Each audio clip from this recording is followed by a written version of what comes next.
Les élans de solidarité envers les blessés du drame de la Saint-Sylvestre se poursuivent.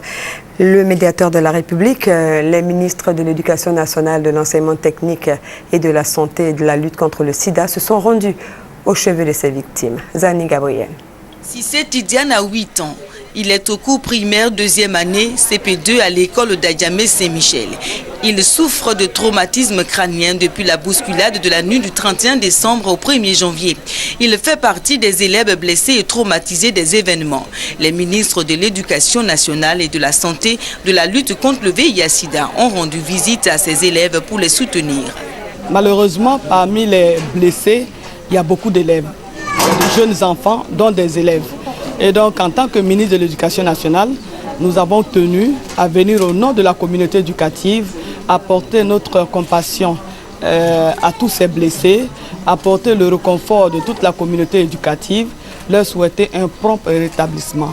Soutien moral et financier, mais aussi et surtout soutien scolaire, ces élèves ne perdront pas leur année, a rassuré la ministre Kandia Camara, qui travaillera conjointement avec la ministre de la Santé.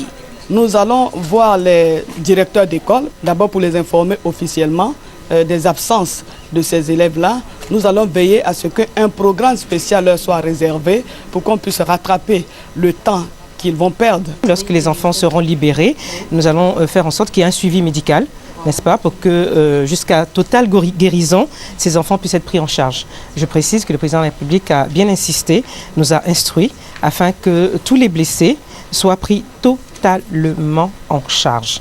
En des situations pareilles, une visite n'est jamais de trop. Ngolo Koulibaly, médiateur de la République, vient à son tour ce vendredi au chevet des malades.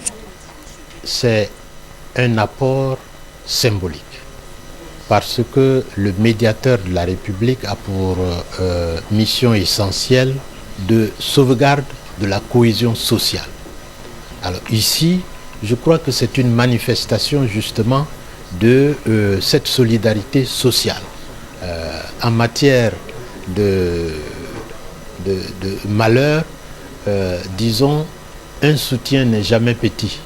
Des soutiens financiers ont été apportés aux blessés par le médiateur.